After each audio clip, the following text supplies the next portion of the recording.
Out of Middletown, PA. Middletown, center of Pennsylvania. 3 Mile Island location. Not too far from Middletown High School. Winding, firing, Mavs, 5-hole! He gets it in the back of the cage. The Garnet get the lead back. It's 4-3. And, that's the type of offense that I was looking to see the Swarthmore team do. We got a razor pick at X that was a big little, so a long pole on a short pole. They were able to switch it to have Almgren on a short 60 midi, dodge down the alley, swing it through X, and then the one more skip over the top. It got the defense spinning. It was a flow, an assisted goal. That's exactly what I think Coach Gress is going to be talking in this timeout and saying we need to do more of that. Jack Liss, only his second goal of the year, his first a man up. And the Garnet, good start, 2-0. And a pretty goal at that. You see him shaking his stick, calling for it, and using the turf to his advantage. High bouncers will go. That's a perfectly executed flash there on the man up. They had 2 guys on the crease, forcing Gettysburg to collapse inside and play them. They had that short little second of room. Liss able to catch it, had his hips already turned, catch and fire. Top cheddar, great goal. And the Garnet take the early 1-0 lead. And you can tell picking it up here, he was looking to feed. He's got it in his right hand and then quickly flips it to his left, sees that he has the space, and Gettysburg isn't ready for the slide. Late in the shot clock, a great chance to attack and burying it right over the keeper's head. An awesome start here for that Swarthmore offense, although I will say probably not the best overall possession that they've had, but getting a little bit of movement and taking advantage of the mistake there from the Bullets. As McHenry will win right now, he was definitely sucking some wind here as he takes the kneel down in front of the scorer's table. Gettysburg.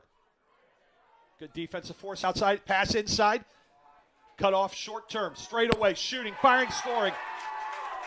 Boy, feeling it today is the sophomore Barrel. As he has a hat trick. This one also on the man advantage.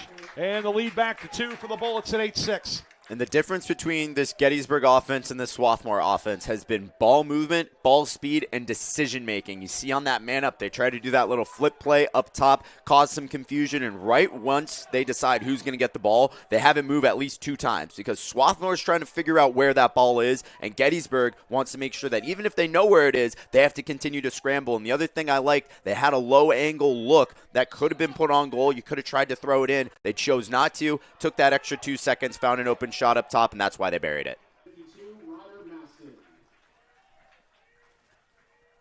So Maston will get the assist. Meanwhile, while that's being announced, York finally on the board.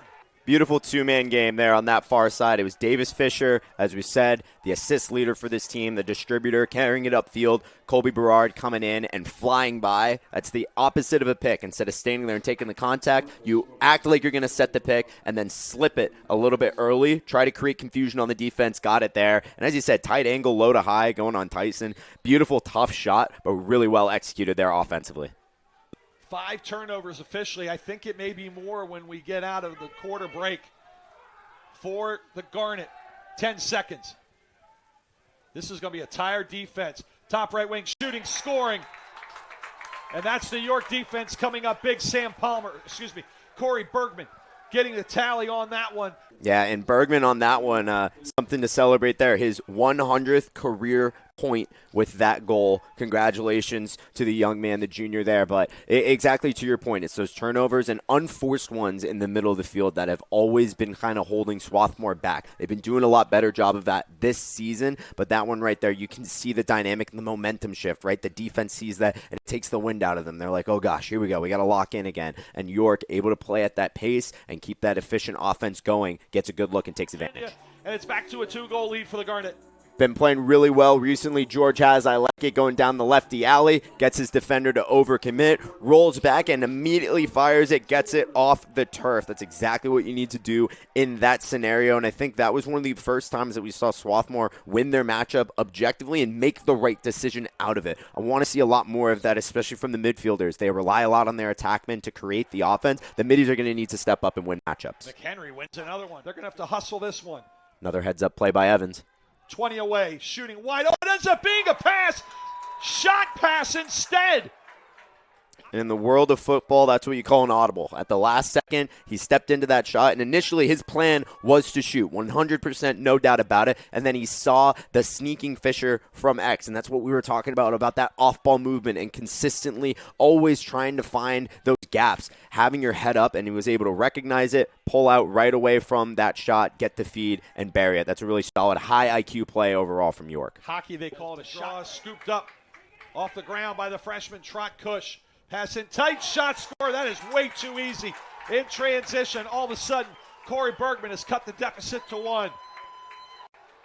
And that's exactly what Swarthmore could not afford at this point in the game. Still a minute 30 left in the second quarter, and giving York an opportunity to gain some firepower there. That time just on the fast break, kind of breakdown on the Swarthmore rotation, leaving Bergman wide open. You have to get there earlier and anticipate, and I think a reason that they had to hesitate there on that slide is knowing that there's a threat on that back pipe with Davis Fisher. You can't leave him open, and you have a guy like Colton the Horny who can make that through ball if need be. So well executed from York.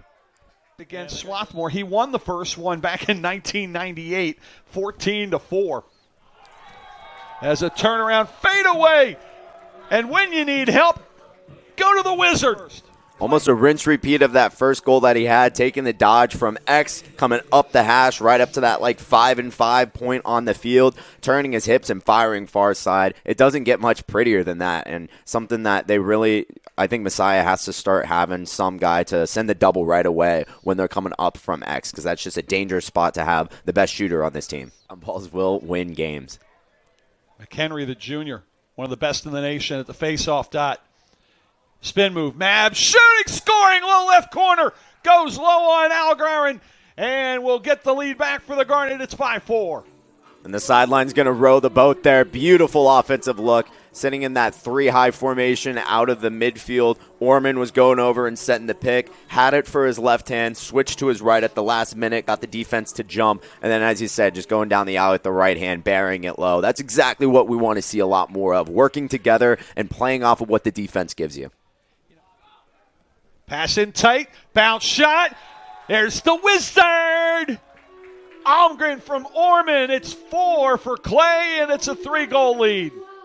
And that was just a simple case of getting lost off ball. The defense was worried about the attacker, was worried about everything happening up top near the box line, and then out of nowhere, Almgren doing his job, working off ball and keeping a constant motion, right? That's something that really is important. You don't want to be standing in a spot for too long. When we're coaching, we're saying we don't want it to be a statue garden, right? You constantly want to have that motion for moments like that where you can get lost, catches it in his right hand, turns around, buries it low. Textbook stuff there.